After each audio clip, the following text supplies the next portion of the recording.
Howdy y'all. Well, we're back again with the JTS Airacuda. We're going to do part 2 of fill tune. What we're going to do different on this one is we're going to change our power setting here from 5, which is max, to down to 4.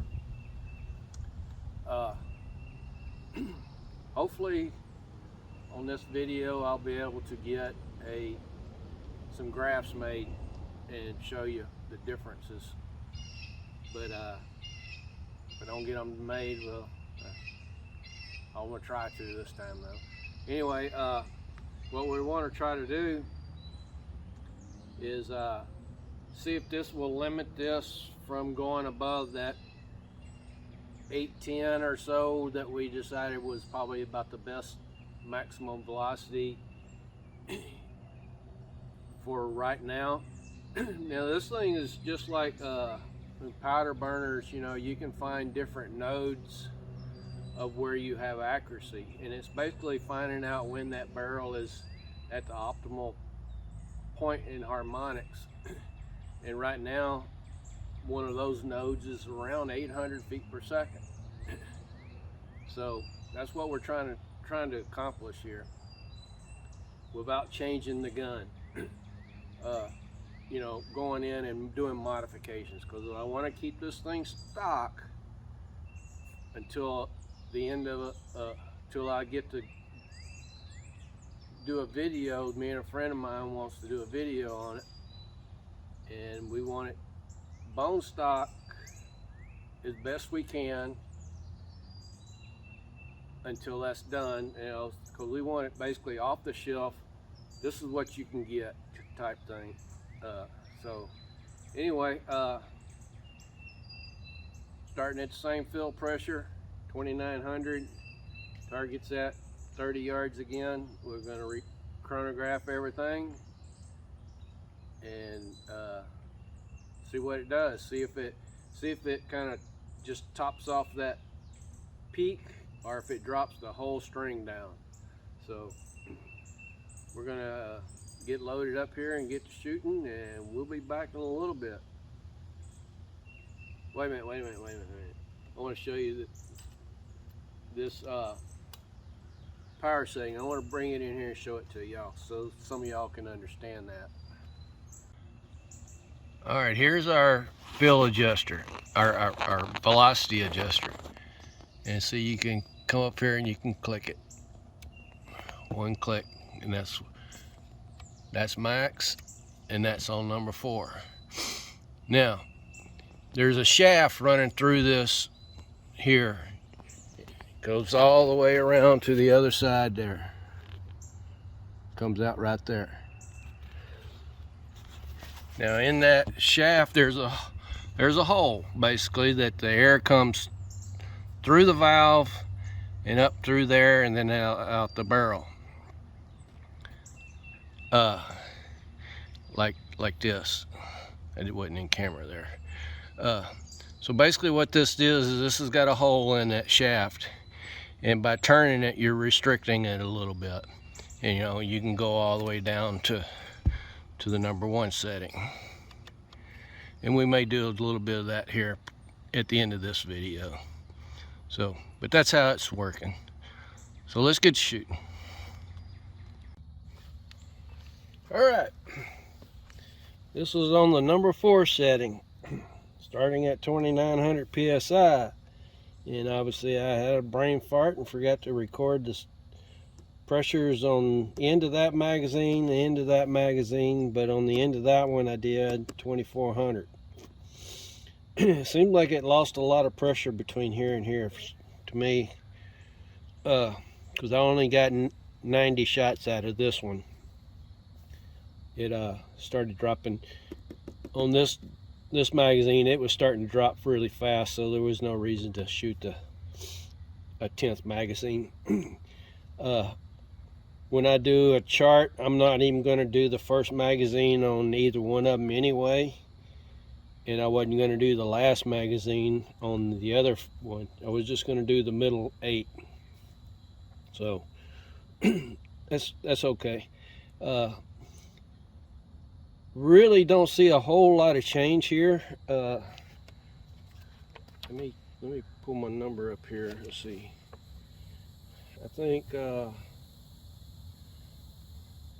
it only slightly decreased at 830s. It was doing 830s up to 830s last time, and I didn't reach a 830 this time. My highest I got was 828. I believe it was, yeah, 828. So it did cut the velocity down, but minute. So I think I'm going to set up another target and set it on the 3rd power setting and do another. So we'll be back. All right, setting number 3. We made a huge difference. Huge difference. As far as velocities anyway. 29 to 2800, 675 feet per second.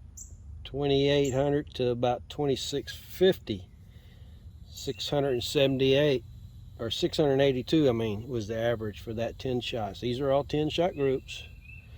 2650 to 2775, and that was 692.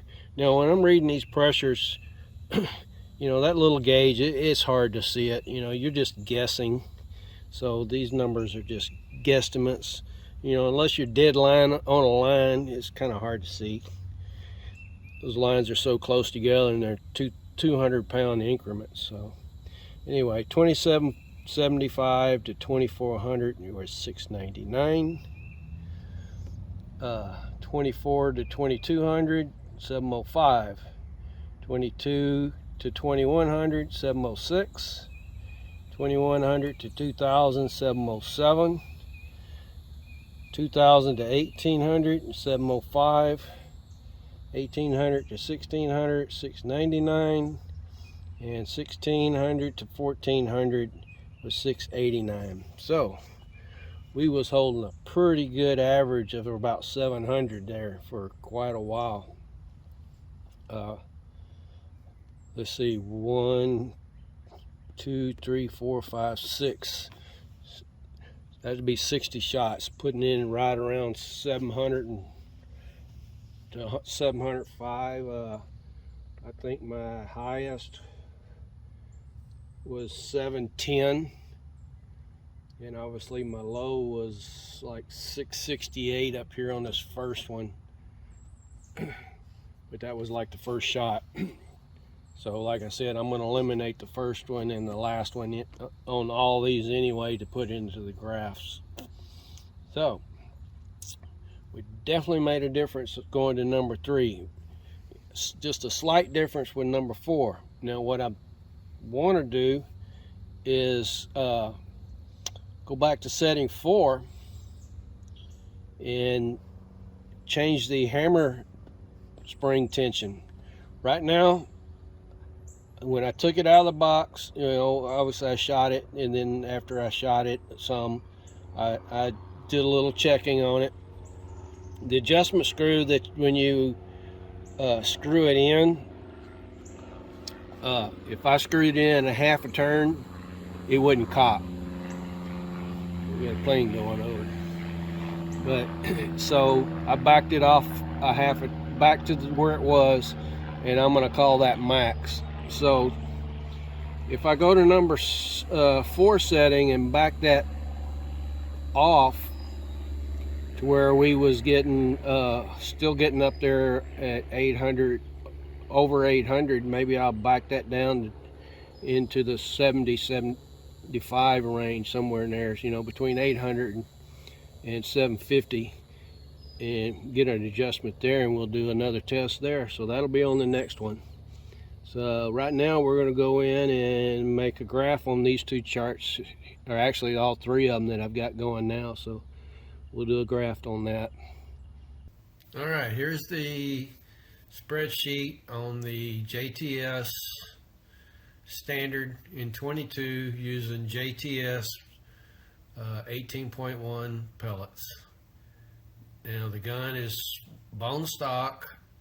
It has got the maximum amount of hammer spring that it can have. That's the way it came from the factory. And it's setting on number 5, obviously the highest setting we have. And we ended up with this is 80 shots and you had a high of 834, low of 730, and the average of 769. And you notice how much of a curve we have here. Now we went to setting 4, and that's all we changed, was just the setting.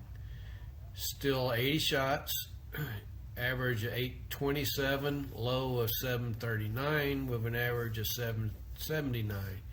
And if you noticed, we kind of knocked off the top of this bell curve a little bit and smoothed it out a little bit. We got pretty much the same on the lows, 730, 739, and that high was just a little bit lower. That's about it. Really didn't change it much. The groups were all pretty much the same, you know, averaging, I would say they averaged a 1-inch group. Some of them were really great groups, some of them were a little more open. And then we went to setting number 3. You know, this really changed it up. 710 for a high, a low of 679 with an average of 690. Boy, that pretty much flattened it out. Problem is the velocities to me is a little low. The groups were good, not as good as I want, but they were good. What I want to do on our next tune for it is to go back to setting 4 and then reduce the hammer spring tension on it. Go back to we may go pull it all the way out to flush, and then do a 10-shot across the chronograph and see what kind of velocities we got. What I want is to try to stay between 750 and 800 on the next one. So we'll do a little shots there and then make some adjustments we need to make, and we'll do that on the next video. Alright, so I think we learned a little bit more on the gun today. I think we found another node in there around 700. A good friend of mine, he's shooting these JTS pellets out of his FX at about 700, was getting really good groups. He kind of surprised him too, because everybody wants to go fast, you know. But that's the first thing they want to do to a gun, and make it go faster. Well, you don't have to make it go faster. You know, if you're doing nothing but punching holes in paper, what do you need it to go fast for? You know, you're trying to make accuracy, not to go fast. So, you know, we can definitely make the gun go faster, but the point that I'm trying to do, building up right now to a video that we want to make, is we want the gun to be bone stock, you know. So right now I'm trying to tune it to get my best out of it being bone stock, just adjusting what's on the gun. That's it. So we're gonna get there too, and I think we already hit a couple spots. We just need to find that little bitty sweet spot in there, and I think doing one more tune on it with the number 4 and start adjusting the hammer spring a little bit. You know, that's all factory. You know, we haven't changed the gun itself other than just do a few tuning adjustments that come with the gun, and that's what we're trying to attempt right now. So anyway, until the next video, thanks for watching.